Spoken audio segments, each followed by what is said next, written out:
everybody. This is Sharon, and this is Saturdays with Sharon. Today we'll be talking about Kitchen Confidential by Anthony Bourdain. Kind of crazy about this book. I was not expecting such amazing writing. So I started reading this book because it was a book group book, and I never would have picked it up. First of all, it says kitchen in the title, and it doesn't sound very exciting at all. I'm not a foodie. I don't really enjoy cooking. Sorry, folks. I eat, I like meals, but I'm no foodie. And this book took me by surprise. Anthony's writing is authentic. He has no pretenses. He is honest, and it seems he is not writing to impress or convince us of anything at all. The chapters are very well organized. His writing style is easy to read and more than entertaining. And the flow of the book allows oneself to emerge into the repetition and pressure of a fast paced life of a chef. The agenda of the book only seems to expose the real, unglorified work of a chef. The book seems as it was written for fun, like it was his hobby, as if he had nothing else to do in his spare time. But that makes no sense at all, as we discover that he has no spare time. Where did he manage to find the time and manage to be so disciplined to write such an entertaining, authentic view into such a life? And above all, where the heck did he learn to write? He doesn't paint a picture of himself as being the best chef in New York City. That doesn't seem to be his intentions, nor does he ever allude to himself having it all together. He is honest about his drug use and wandering ways, jumping from one job to another to yet another.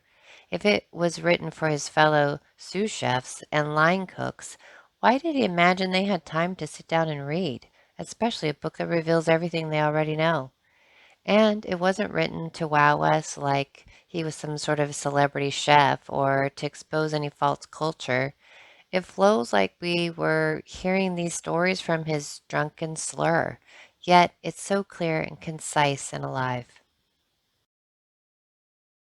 I dog-eared pages, underlined and reread lines just to digest his writing and experience the story all over again. This book was written for cooks, professional cooks, but yet I loved his edgy, raw, honest way of writing to his own kind. I felt as if I got a glimpse behind the counter into the real kitchen experience.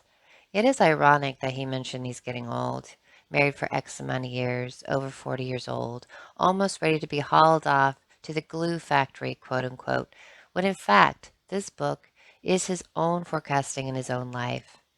It's his first adventure outside his beloved New York City and his first trip to Japan, where he discovers a much bigger life. His life was at the prescient of change, great big change. At the end of the book, he sounds satisfied to stay in New York City with his wife at his restaurant. It doesn't sound like he's going anywhere, yet this book changes the trajectory of his life's course. There's a lot that I like about this book, as mentioned earlier, but what I love is his description of his first oyster.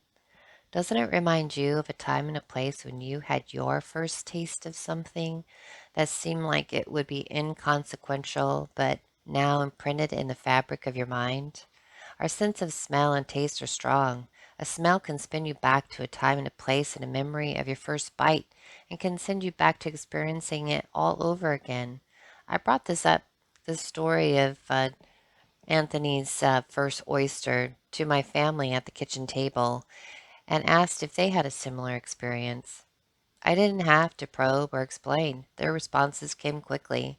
Each of them had a first bite experience that they would never forget. The first bite of a Philly cheesesteak in Philly, first spoonful of a lobster bisque on the waterfront, first bite of a sea bass on a first date, the plate of mussels that I had on my first day on my birthday trip in New York City. I remember the restaurant. I remember the table. I remember the plate.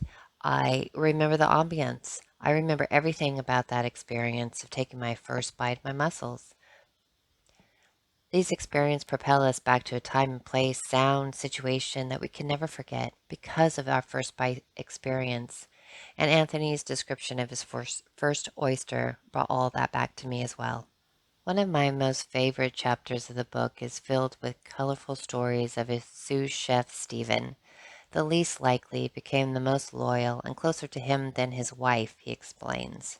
He mentions that he had fired Stephen maybe 3 times.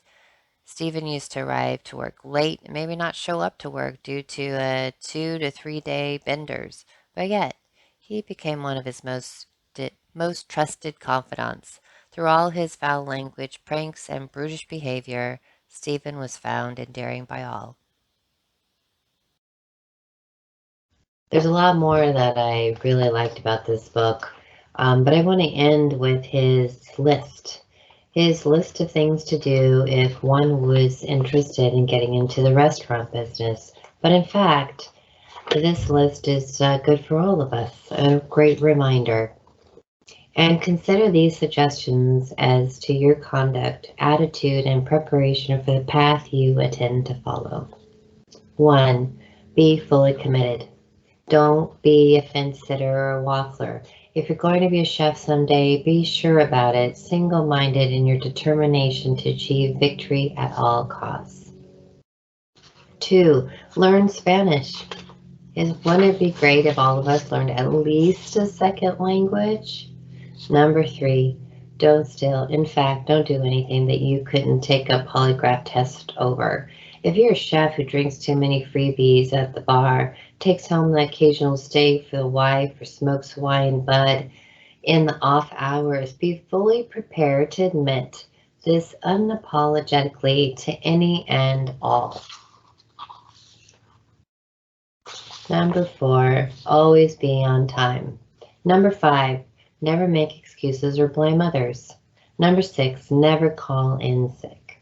Well, nowadays you can call in sick even if you have a sniffle, but he says, except in cases of dismemberment, bleeding, sucking chest wounds, or the death of an immediate family member. Granny died? Bury her on your day off. 7. Lazy, sloppy, and slow are bad. 8. Be prepared to witness every variety of human folly and injustice, without it screwing up your head or poisoning your attitude. Number 9, assume the worst about everybody, but don't let this poison outlook affect your job performance. Number 10, try not to lie. Remember, this is the restaurant business. No matter how bad it is, everybody probably has heard worse. 11, avoid restaurants where the owner's name is over the door. 12, think about that resume. How will it look for the chef weeding through a stack of resumes if you've never worked in one place longer than 6 months? Number 13, read. Read cookbooks, trade magazines, restaurant business magazines. Isn't that a great reminder for us as well to read a variety of books? Otherwise, I never would have read Kitchen Confidential. And number 14, have a sense of humor about things. You'll need it. So I highly recommend Kitchen Confidential. It's an absolutely entertaining book.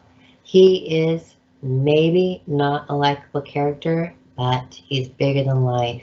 He has amazing observation, very keen observation, and it's a completely entertaining book. So I'd highly recommend it. I will put a link to it in the comments below. Thanks for joining.